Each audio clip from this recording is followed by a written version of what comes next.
नमस्कार, myself Karima Yadav. Welcome to our YouTube channel unlock the special education, जहां आपको special education से related सभी कोर्सेज और सभी इंफॉर्मेशन प्रोवाइड की जाती हैं। तो आज का हमारा टॉपिक स्पेशल एजुकेशन से रिलेटेड है, जो कि है इंट्रोडक्शन ऑफ हेयरिंग इम्पेयरमेंट, मतलब श्रवण अक्षमता का परिचय देंगे अपने कि श्रवण अक्षमता क्या होती है। ठीक है, सबसे पहले देखेंगे श्रवण अक्षमता का अर्थ कि इसका अर्थ क्या है। सुनने में किसी प्रकार का दोष होना, कि सुनने में किसी प्रकार का दोष हो रहा है, चाहे वह वंशानुगत हो या किसी अंग के खराबे के कारण हो या किसी वातावरणीय कारणों के कारण हो। मतलब वंशानुगत मीन्स उसको जेनेटिक प्रॉब्लम्स हो सकती है, किसी अंग के खराब होने, मतलब कान में कोई अंग हो गया अपना जो खराब हो सकता है उसके कारण, या वातावरणीय कारण जो कि मतलब आसपास अपन जहाँ रह रहे हैं, अपन के आसपास इतना लाउड म्यूज़िक है या अपन जिस वातावरण में रह रहे हैं वहाँ पर साउंड का लेवल अप है, जिसके कारण अपने कान में श्रवण अक्षमता से दिक्कत हो सकती है, मतलब उससे पीड़ित अपन हो सकते हैं। दूसरे शब्दों में, जब कोई व्यक्ति या बालक सामान्य वातावरण में उपस्थित ध्वनि आवाज को अपने कान के किसी अंग में खराबी के कारण, मतलब उसके कान में कोई अंग है उसकी खराबी के कारण वातावरण की आवाज़ को सुनने में असमर्थ होता है, उसको हम क्या बोलते हैं? श्रवण बाधित बालक या श्रवण बाधित व्यक्ति बोलते हैं। ठीक है, नेक्स्ट स्लाइड देखते हैं अपने। अब देख रहे हैं श्रवण दोष कि हियरिंग लॉस क्या होता है। इसमें लिखा है, जब कोई व्यक्ति या बालक अंग के खराबी, अपने कान के किसी अंग के खराबी, बीमारी आदि के कारण सामान्य से सुनने वाले व्यक्तियों की आवाज़ को सुनने की शक्ति में अवरोध उत्पन्न हो। मतलब अगर हम किसी सामान्य व्यक्ति को हमसे बात कर रहा है और हम उसकी आवाज़ सुन नहीं पा रहे हैं, हमारे सुनने में कोई अवरोध उत्पन्न हो रहा है, तो हम उसे क्या बोल सकते हैं? श्रवण दोष बोल सकते हैं। नेक्स्ट पॉइंट अपन देखते हैं, सुनने में कमी या सुनने की अयोग्यता किसी भी प्रकार की हो सकती है, किसी भी सीमा तक हो सकती है। मतलब अपन सुनने जो श्रवण दोष के हैं वो कई प्रकार का श्रवण दोष होता है, उनकी डिग्री भी कई प्रकार की होती है, मतलब एनी टाइप ऑफ डिग्री हो सकती है। सुनने में बाधा अधिक शक्तिशाली होने के कारण, अगर मान लो अपन सुनने में जो बाधा हो रही है वो स्ट्रांग हो गई, शक्तिशाली हो गई है, तो उसके कारण क्या हो सकता है? भाषा, वाणी तथा संप्रेषण कौशलों, मतलब कम्युनिकेशन स्किल्स कि अर्जन करने में रुकावट डालती है। मतलब अगर अपन ढंग से सुन ही नहीं पाएंगे तो अपन भाषा का अर्जन नहीं कर पाएंगे, वाणी का नहीं कर पाएंगे, और अगर भाषा का विकास ही अपने में नहीं हो रहा है तो अपन कम्युनिकेशन नहीं कर पाएंगे, संप्रेषण नहीं कर पाएंगे, तो मतलब इन सब कौशलों में अपन रुकावट आएगी, अपन नहीं कर पाएंगे इन सब, जिसके कारण मौखिक बातचीत में बाधा उत्पन्न होती है। होगी बाधा उत्पन्न, अगर अपन भाषा का ही अर्जन नहीं हो पाएगा तो मौखिक संप्रेषण नहीं कर पाएंगे। इसे श्रवण दोष मीन्स हियरिंग लॉस कहते हैं। ठीक है, नेक्स्ट स्लाइड में देखते हैं। अब है इसकी परिभाषाएं। ठीक है, परिभाषाएं विभिन्न विभिन्न वैज्ञानिकों ने या जैसे RCI ने, PWD ने, समाज कल्याण ने अपनी अपनी परिभाषाएं दी है। अपन उसका अध्ययन करेंगे कि उन्होंने श्रवण दोष को या श्रवण अक्षमता को किस प्रकार परिभाषित किया है। तो सबसे पहले अपन देखेंगे भारतीय पुनर्वास परिषद means rehabilitation council of India, जिसको हम RCI भी बोलते हैं। इन्होंने अपनी परिभाषा 1992 में दी और इन्होंने क्या बोला वो देखते हैं अपने। जब बधिरता 70 dB हो, 70 dB, अब आप देखोगे dB क्या होता है? dB होता है डेसिबल, जो कि होता है साउंड की इकाई होती है डेसिबल। इसको हम small d and big B decibel से शो करते हैं। जब बधिरता 70 dB हो तो व्यावसायिक और 55 डेसिबल हो तो शिक्षा के लिए प्रयोग किया जा सकता है। मतलब कोई बालक या कोई व्यक्ति, उसकी अक्षमता 70 डेसिबल है। ठीक है, मान लो एक व्यक्ति है, उसकी 70 डेसिबल अक्षमता है, तो हम उसको व्यावसायिक प्रशिक्षण दे सकते हैं। जैसे मतलब उसके जीवन यापन करने के लिए कोई ऐसा प्रशिक्षण उसको सिखा दें जिससे वो अपना जीवन यापन कर सके। जैसे अपन मैन को सिखा सकते हैं पेंटिंग करना, कारपेंटिंग के काम हो गए, ये सिखा सकते हैं। अगर कोई महिला है उसको सिलाई, बुनाई, कढ़ाई ये सिखा सकते हैं। और अगर 55 डेसिबल हो तो उसे शिक्षा के लिए प्रयोग किया जा सकता है। अगर किसी व्यक्ति को 55 डेसिबल की अक्षमता है, श्रवण अक्षमता है, तो हम उसे शिक्षा प्रदान कर सकते हैं। ये अपना RCI ने परिभाषा दी है। नेक्स्ट है अपना विकलांग जन अधिनियम, PWD, पर्सन विद डिसएबिलिटी। इन्होंने 1995 में इस परिभाषा को दिया। क्या दिया है अपन देखते हैं। वह व्यक्ति श्रवण बाधित कहा जाएगा जो 60 डेसिबल 60 डेसिबल या उससे अधिक सुनने की क्षमता रखता हो। इन्होंने बोल दिया साफ अक्षरों में कि कोई व्यक्ति या कोई बालक अगर 60 डेसिबल उसकी श्रवण क्षमता है, अक्षमता है, अगर वो 60 डेसिबल की साउंड को सुन रहा है तो उसको हम क्या बोलेंगे, श्रवण बाधित व्यक्ति या बालक। ठीक है, इन्होंने ये बता दिया। अब नेक्स्ट थर्ड अपनी परिभाषा किसने दी, समाज कल्याण ने। अब समाज कल्याण ने क्या बोला अपन देखते हैं। जब किसी व्यक्ति के एक कान में, इन्होंने बोला एक कान में 60 डेसिबल श्रवण क्षतिग्रस्त हो तथा दूसरा कान अच्छा हो। इन्होंने बोल दिया एक कान तो है हमारा, चलो कोई बात नहीं, 60 डेसिबल की सुन पा रहा है, क्षतिग्रस्त है, बट अगर दूसरा कान सही है ना तो क्या होगा, वो व्यक्ति शिक्षा के लिए उपयोगी हो सकता है, अपन उसको शिक्षा दे सकते हैं, क्योंकि एक कान तो सही है ना उसका, सुन पाएगा वो, तो उससे उसको शिक्षा दे सकते हैं। नेक्स्ट लिखा है उपयुक्त परिभाषाओं से यह स्पष्ट होता है कि जब व्यक्ति सुनने में अक्षम हो तथा दूसरों की सहायता लेता हो तो उससे क्या ज्ञात होता है, क्या ज्ञात होता है कि वह श्रवण दोष है या श्रवण दोष से पीड़ित है।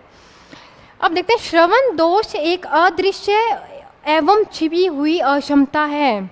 जो श्रवण दोष होता है वो एक छिपी हुई अक्षमता है। क्यों? क्योंकि हम इसे देख नहीं सकते हैं। जो एक फिजिकल, मान लो शारीरिक अक्षमता है किसी व्यक्ति को, वो विशाखी लेकर चलेगा, व्हील चेयर लेकर चलेगा, छड़ी इसके हाथ में होगी, तो हम बता सकते हैं कि इसको शारीरिक अक्षमता है। बट अगर किसी व्यक्ति को या किसी बालक को श्रवण दोष है तो हम उसको देख के नहीं बता सकते, क्योंकि देखने में पता नहीं लगता अपन को कि वो सुन पा रहा है अच्छे से या नहीं। तो तभी इसको बोल रहे हैं यह एक छिपी हुई और अदृश्य अक्षमता है। ठीक है, नेक्स्ट स्लाइड देखते हैं अपने। अब आ गया अपना next point, classification of hearing loss, श्रवण दोष का वर्गीकरण। अब बताएंगे किन किन पार्ट्स में इनको डिवाइड कर रखा है, क्या क्या इसके प्रकार होते हैं, ये सब अपन इसमें देखेंगे स्लाइड में। अब इन्होंने बोला श्रवण दोष का वर्गीकरण। ठीक है, इन्होंने पहले बोल दिया, दो पार्ट में बोल दिया। पहला बोल दिया ऑर्गेनिक, दूसरा बोल दिया नॉन ऑर्गेनिक। एक हो गया ऑर्गेनिक हियरिंग लॉस, दूसरा हो गया नॉन ऑर्गेनिक। और ऑर्गेनिक को इन्होंने 4 पार्ट में डिवाइड कर दिया। फर्स्ट किया एज, आयु के आधार पर, दूसरा किया डिग्री के आधार पर, तीसरा किया नेचर के आधार पर, और चौथा किया कैजुअल फैक्टर के आधार पर। ठीक है, इन्होंने पहले 2 पार्ट किए। सबसे पहले याद करेंगे 2 पार्ट, ऑर्गेनिक नॉन ऑर्गेनिक। फिर ऑर्गेनिक में 4 पार्ट किए। फर्स्ट है एज, सेकंड है डिग्री, थर्ड है नेचर और फोर्थ है कैजुअल फैक्टर्स। अब एज को भी इन्होंने डिवाइड किया 4 पॉइंट्स में।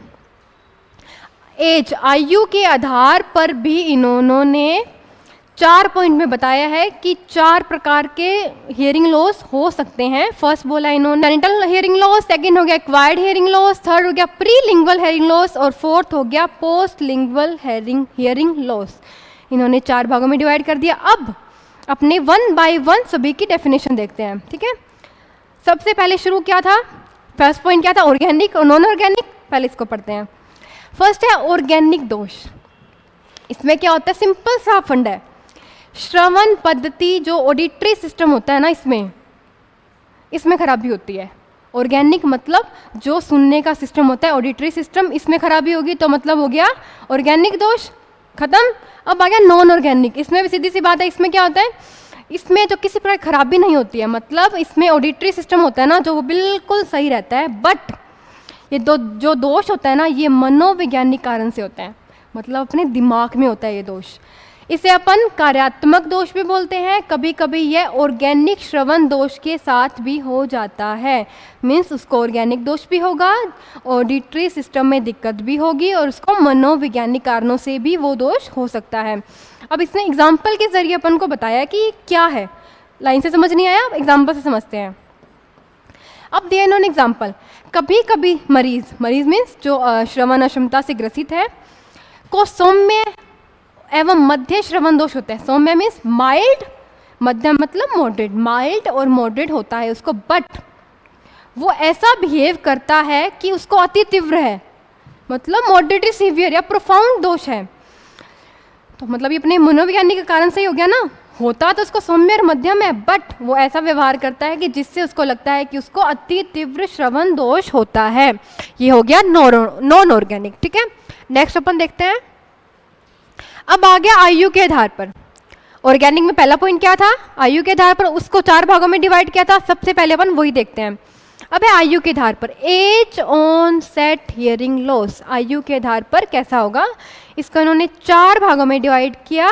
फर्स्ट है जन्मजात श्रवण दोष। ठीक है, जन्मजात वर्ड से पता लग रहा है, जन्म से होगा, सीधी सी बात है। जन्मजात श्रवण दोष का तात्पर्य जन्म, बच्चे के जन्म से पहले या जन्म के समय। जन्म से पहले मीन्स गर्भावस्था, 9th मंथ का जो पीरियड्स होता है वो वाला, या जन्म के समय, डिलीवरी के समय, या उसको बोल सकते हैं प्रसव के समय। जन्म के समय के श्रवण दोष से है।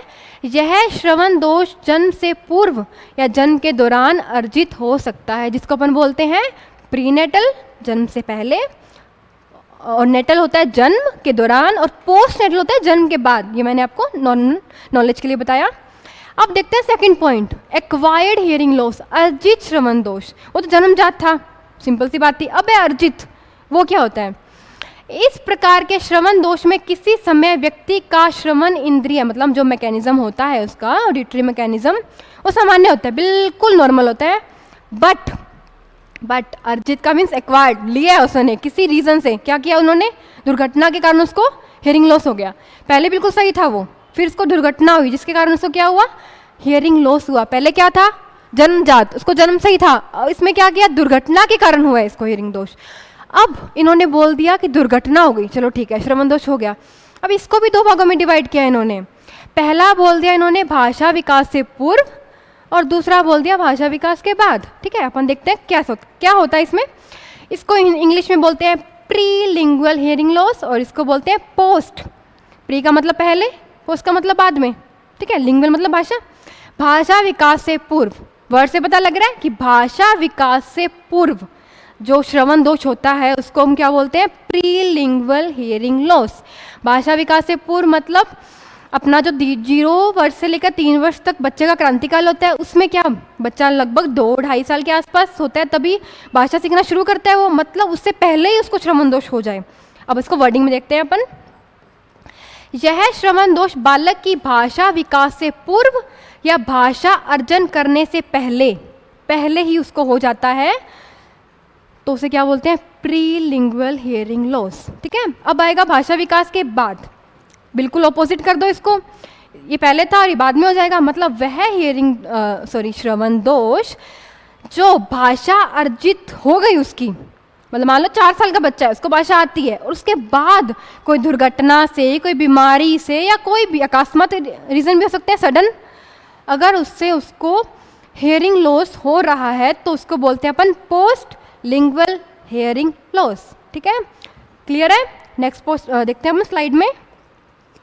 अब आगे श्रवण दोष के स्तर, डिग्री ऑफ हियरिंग लॉस। पहला था एज ऑन सेट, दूसरा था डिग्री। अपन अब देखेंगे डिग्री ऑफ हियरिंग लॉस क्या होता है। इससे यह पता चलता है कि कितना श्रवण दोष है। अगर अपन उसको माप लेते हैं कि कितना डेसिबल उसको श्रवण दोष है, तो उसको पता लग जाएगा किस लेवल का है, कितना उसको है। ठीक है, इसको अपन डीबी से मापते हैं। मैंने अभी जस्ट बताया आपको थोड़ी देर पहले ही कि डीबी मतलब साउंड की इकाई होता है, decibel small D big B से शुरू शो करते हैं, डिनोट करते हैं इसको।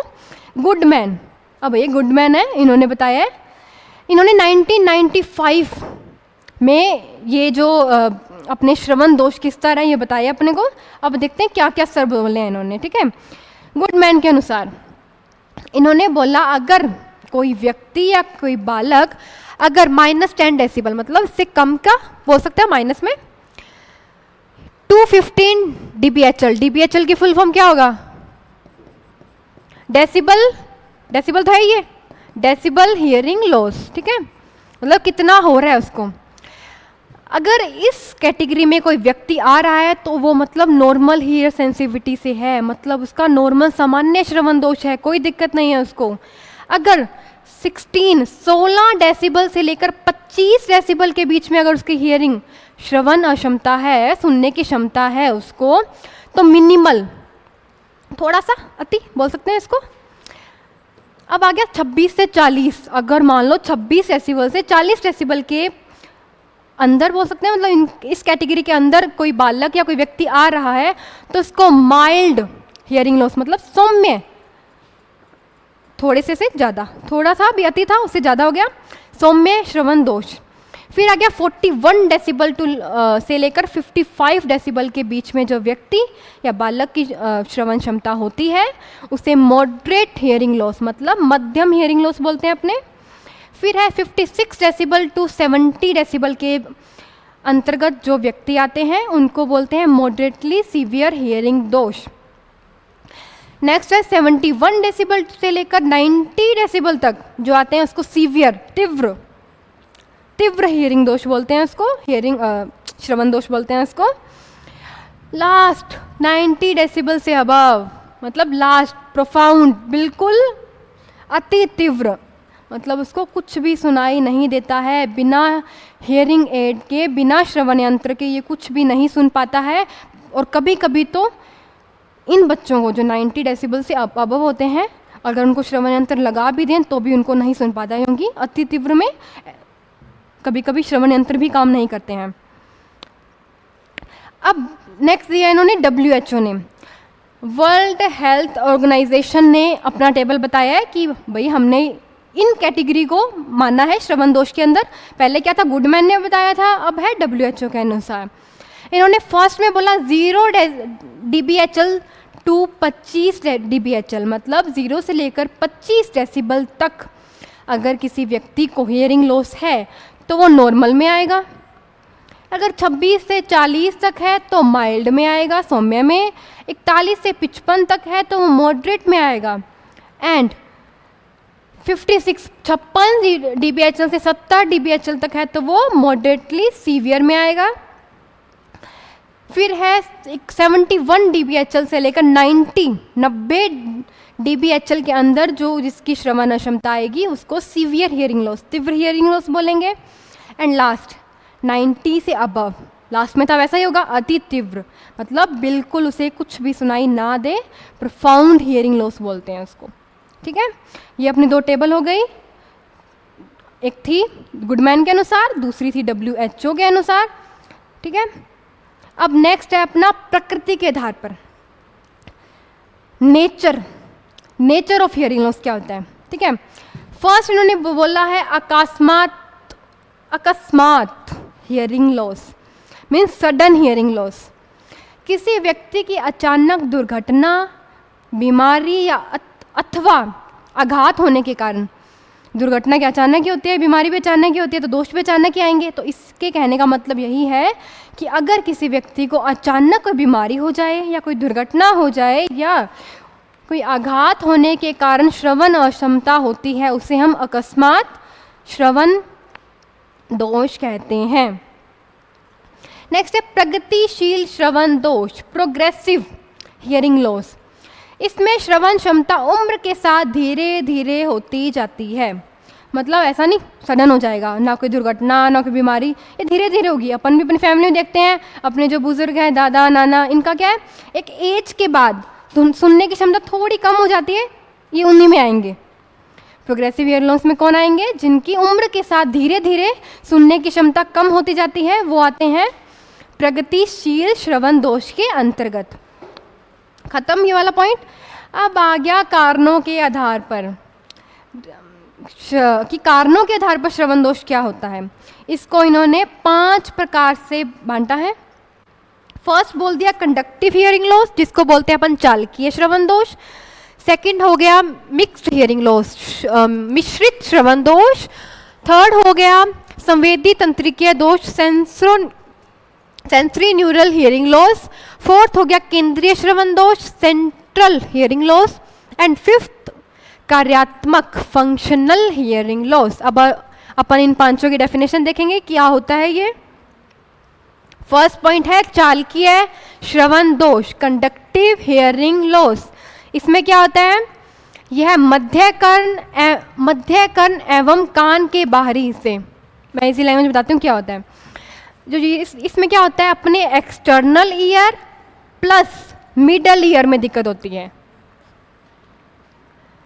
External ear plus middle year में अगर कोई खराबी हो जाए, वो चाहे किसी बीमारी, चाहे किसी इन्फेक्शन, चाहे ट्रॉमा के कारण हो, जिसके कारण अपना जो बाहरी कान है, बाहर की साउंड को इनर ईयर तक नहीं पहुंचा पा रहा है।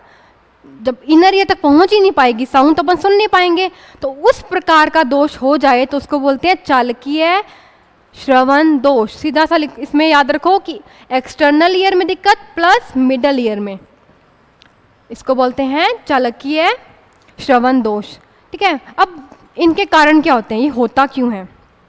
कान की नली में वैक्स का होना इस रीज़न से हो सकता है।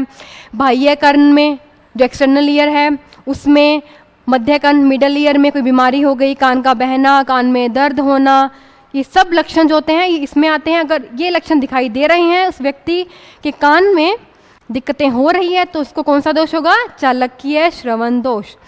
ठीक है, और कान की देखभाल नहीं कर रहा है अगर वो, तो दिक्कत हो सकती है उसको। फिर आ गया सेकंड, संवेदनीय श्रवण दोष, सेंसरी न्यूरल हियरिंग लॉस। इसमें क्या होता है, इसमें सीधा सा है कि कान के अंदरूनी हिस्से, मतलब अंदरूनी हिस्सा कौन सा हो गया, इनर ईयर। इसमें क्या है, इनर ईयर और ऑडिटरी नर्व में दिक्कत आती है। ठीक है, जब इसमें खराबी हो या दिक्कत हो, चाहे वो चोट के कारण हो सकती है या कोई बीमारी के कारण हो सकती है, और इन बीमारियों का प्रभाव किस पे पड़ेगा, उसके ईयर पे पड़ेगा, सुनने की क्षमता पे पड़ेगा, और उस अक्षमता को हम क्या बोलते हैं, श्रवण अक्षमता या श्रवण दोष हम बोलते हैं। हम नेक्स्ट थर्ड पॉइंट देखते हैं अपने।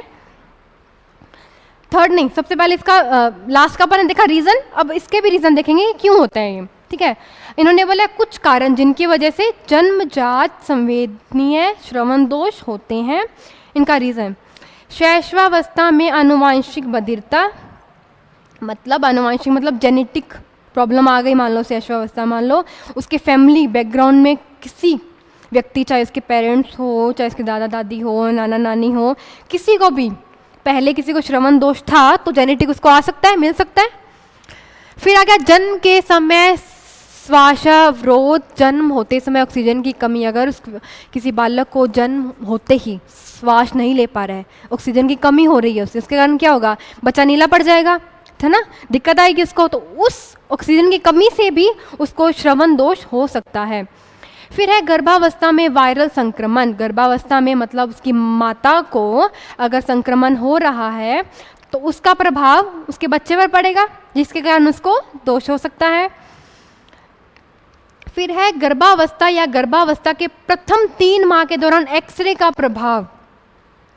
एक्सरे करवाते हैं अपने डॉक्टर, बोलते हैं भाई गर्भावस्था अगर महिला है गर्भवती तो उसको एक्सरे होते हैं उसके, तो उसके एक्सरे का जो प्रभाव है ना उसके बच्चे में पड़ता है, जिसके कारण उसको श्रवण दोष हो सकता है।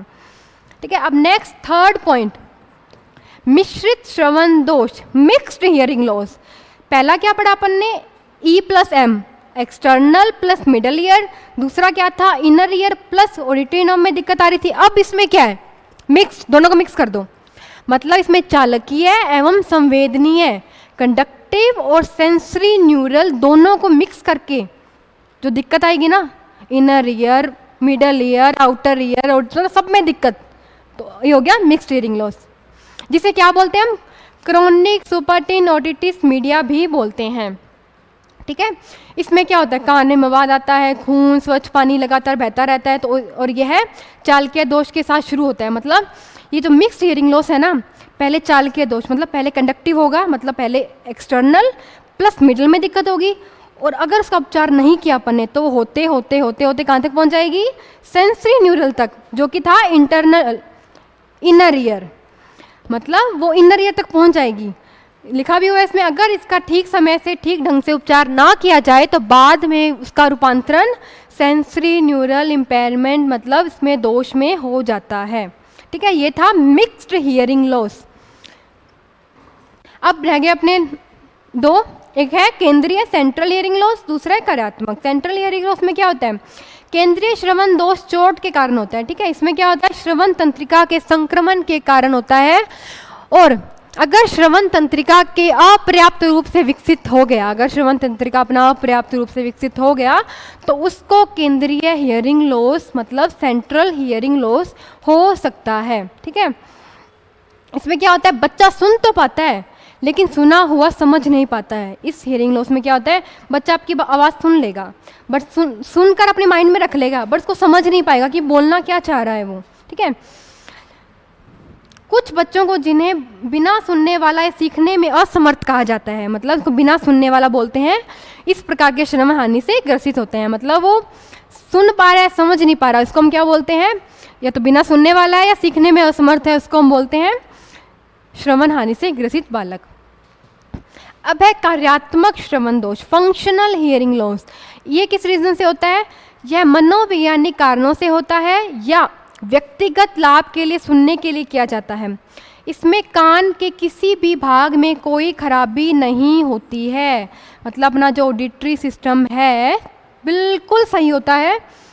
व्यक्ति की श्रवण क्षमता तो पूर्णतः ठीक होती है, मतलब बिल्कुल सही होगी श्रवण क्षमता उसकी, बिल्कुल सही सुनाई देगा उसको, बट यह सुनकर भी ना सुनने का अभिनय करता है। मतलब अगर वो सुन लिया उसने, वो ऐसा एक्टिंग करेगा कि मुझे सुनाई नहीं दिया, ये होता है मनोवैज्ञानिक कारण होते हैं ये। और किसी भी आवाज़ के प्रति वह कोई प्रतिक्रिया नहीं करता है, क्योंकि उसको ये शो करना होता है कि मुझे सुनाई नहीं दिया, सुनाई नहीं दिया तो प्रतिक्रिया भी नहीं करेगा वो। तो ये होता है कार्यात्मक श्रवण दोष, ठीक है। ये थे अपने 5 प्रकार, कारणों के आधार पर श्रवण दोष था, ठीक है। तो यहाँ आज की वीडियो यहीं तक। आज अपन ने क्या पढ़ा, पूरा इंट्रोडक्शन किया हियरिंग लॉस का कि श्रवण अक्षमता क्या होती है, श्रवण अक्षमता की परिभाषा क्या है, उसका क्लासिफिकेशन, उसका टाइप्स क्या क्या होते हैं, ठीक है। और नेक्स्ट वीडियो में अपन पढ़ेंगे इसके कारण, इसके सिम्टम्स, आइडेंटिफिकेशन, एजुकेशनल मैनेजमेंट, सब इसको नेक्स्ट वीडियो में अपन पढ़ेंगे। सब आपको मैं क्लियरली बताऊंगी रीजंस क्या होते हैं। तो आज के लिए इतना ही। अगर आपको हमारी वीडियो पसंद आ रही है तो इसे लाइक कीजिए, अपने दोस्तों के साथ शेयर कीजिए और हमारे चैनल को सब्सक्राइब कीजिए। और अगर आपको ये पीपीटी लेनी है जो हम पढ़ा रहे हैं आपको मैटर, ये पीपीटी आपको हमारे टेलीग्राम चैनल में आपको उपलब्ध करवा दी जाएगी, जिसका लिंक हमारे वीडियो के डिस्क्रिप्शन बॉक्स में आपको मिल जाएगा। And remember that unlock is the key to your success. Thank you.